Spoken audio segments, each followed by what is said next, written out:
Greetings, Big 20 Racers. My name is Tristan, and this is a tutorial for the first boss goal of RoboWarrior. Now, RoboWarrior is a game about resource management and, frankly, RNG. I'll be showing you a basic route, but it'll be up to you to be flexible with when you use your items based on what you have available to you and how kind the RNG is to you. Given a solid run and good RNG, you should expect to complete the goal in about 8 to 10 minutes. The route you'll see here today was created by ChessJerk, who is the world record holder for the game, with some small modifications by myself. With that all said, let's get into it.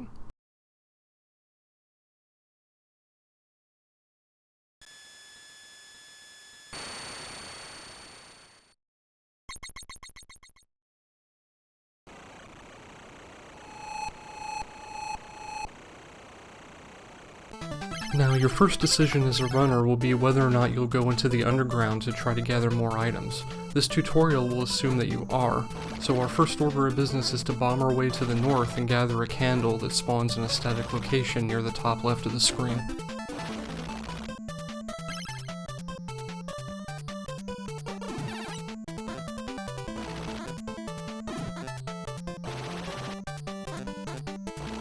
The staircase I just revealed spawns in a static location. In fact, all staircases do. Any staircase you see in this video will be in the same place during your run. Our primary goal down here should be to get missiles and boots and maybe an E-tank, but you need to move quickly because your candle won't last very long. If you get stuck down here without a candle, you can find the exit by just running right from where you entered. The entrance staircase and the exit staircase will always be on the same vertical row.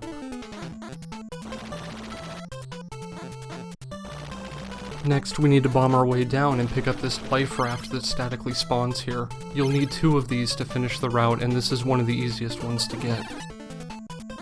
This pool of water is important, but first we need the chalice that statically spawns here, and any level it's in, it's required to finish the level.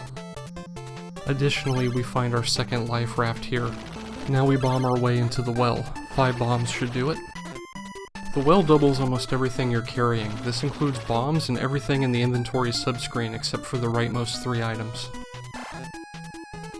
Now we move right for about 2 screens. This will be a good time to use boots and maybe a single missile if you have the extra resources available to you.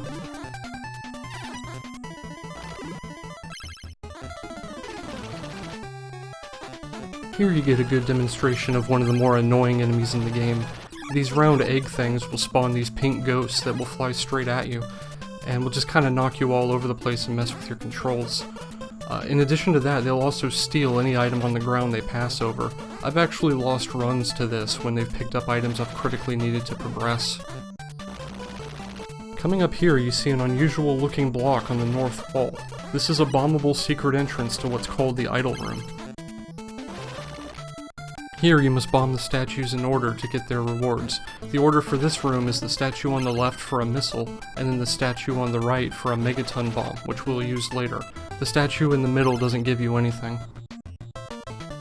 Now if you fire a missile down this row, it'll reveal the key you need to use to exit the level, and that's period 11.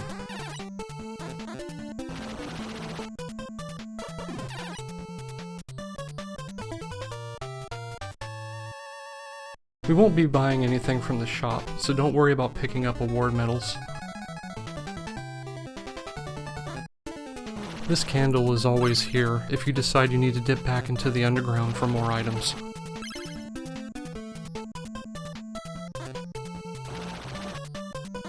So is this one, for that matter.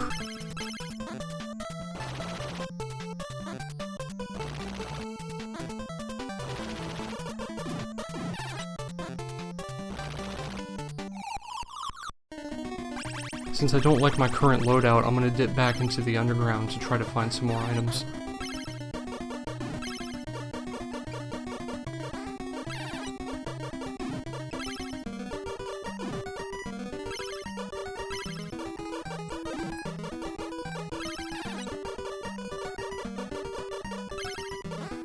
That item was a shield, which makes me temporarily invincible. It's actually really useful for going fast because you don't have to worry about enemies or even your own bombs. With my shield still active, I just bomb my way to the right without concern for the explosions, and I can run over the one tile wide river since it's so narrow.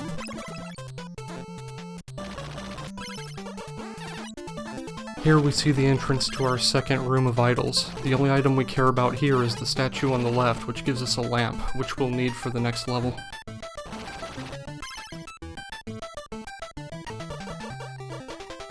If you double bomb here, you'll reveal a candle and a staircase if you want one more opportunity to go into the underground. To proceed, you have to bomb this spot 3 times. There's no visual cue to tell you that's where you have to bomb, you just have to know. This is a good place to use a pair of boots. Run around and bomb here to reveal the key. There's also one more staircase to the underground underneath, and you can use a missile to the right to finish the level.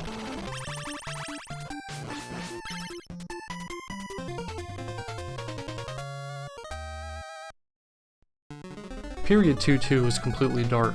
This is where the lamp comes in.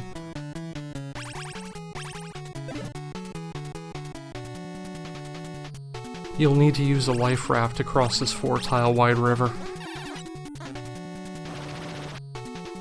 From here, take the top path and bomb another secret block to continue. It's the fastest way.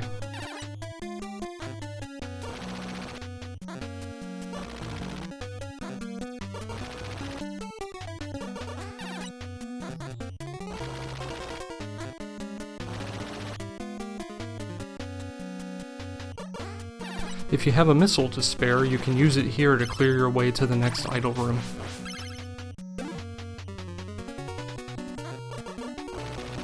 Here we only care about the megaton bomb in the top left. That'll give us 2 megaton bombs, and we have specific uses planned out for both of them.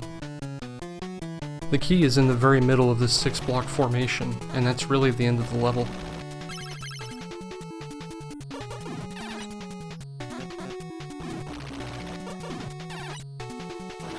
If you want, there's another staircase right here, but the effect of your lamp won't follow you. You'll have to bring a candle.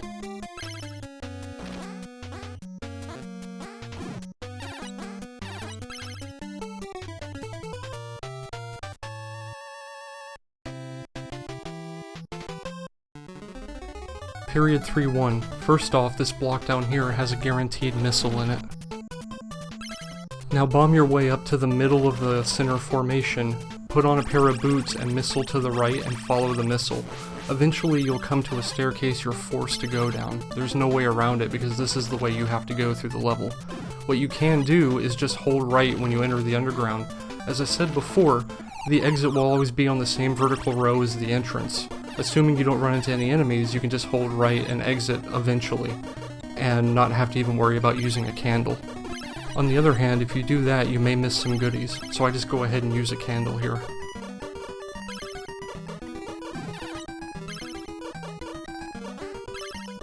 Once you're out, use a missile to the right to reveal the level's chalice, and then bomb the obvious secret block 3 times to proceed.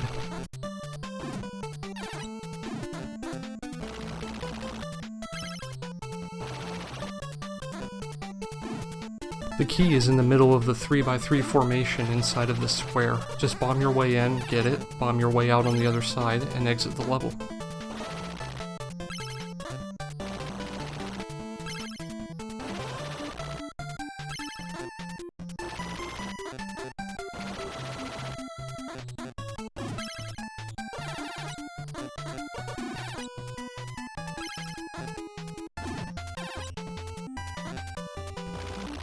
This is a good opportunity to use a missile, but don't take it if it's your last one. You absolutely need 1 missile in the next level to be able to finish it quickly.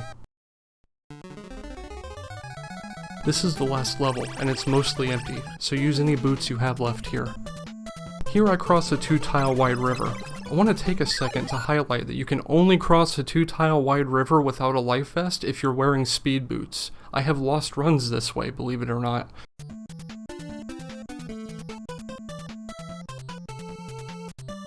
This is where you need to use your final life vest. There's a secret block on the left and an obvious one on the right.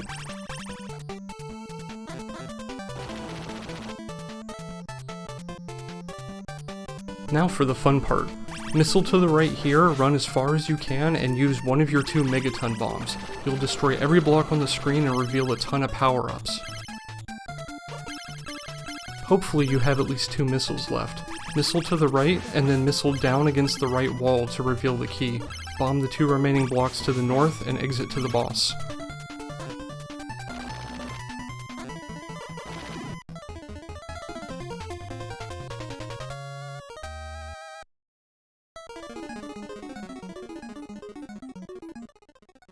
For the boss, put on a pair of boots, wait for the boss to fully form, and then use your megaton bomb. It'll do about 75% of the boss's life in one shot, and you can finish him off with 2 missiles, 4 bombs, or a couple of flashes. How you want to do it is up to you. Pick up the key he drops, exit, and you're done with the goal.